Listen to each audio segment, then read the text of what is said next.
Switch on natin gamit ang wireless remote. So, automatic andar na yan. Ito yung ceiling fan ko. Gawin nating wireless remote control switch. So, basic lang to.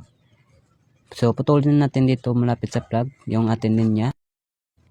Next, yung pinutol natin na linya, dito natin ilagay sa AC input yung ating supply na 220 volts. Ngayon, ikabit na natin. Sa pagkabit nito, kahit magkabaliktad man ito, ay okay lang. Wala din itong problema. So, kabit lang natin. Next, ito yung supply ng ceiling fan natin. Dito natin ilagay sa AC output natin. Dito sa dalawang screw. So, lagay lang natin. So, dito ilagay natin sa isang screw.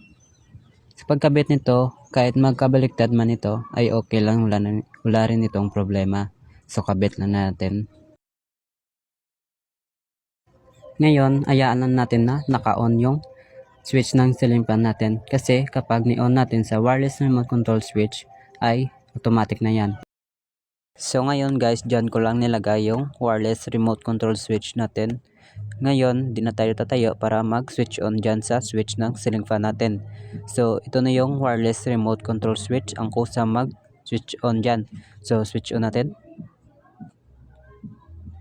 Yan, automatic andar na yan guys. Pag switch off naman natin, so automatic patay naman yan guys. So napakaganda nito guys, di na tayo tatayo para mag switch off dyan.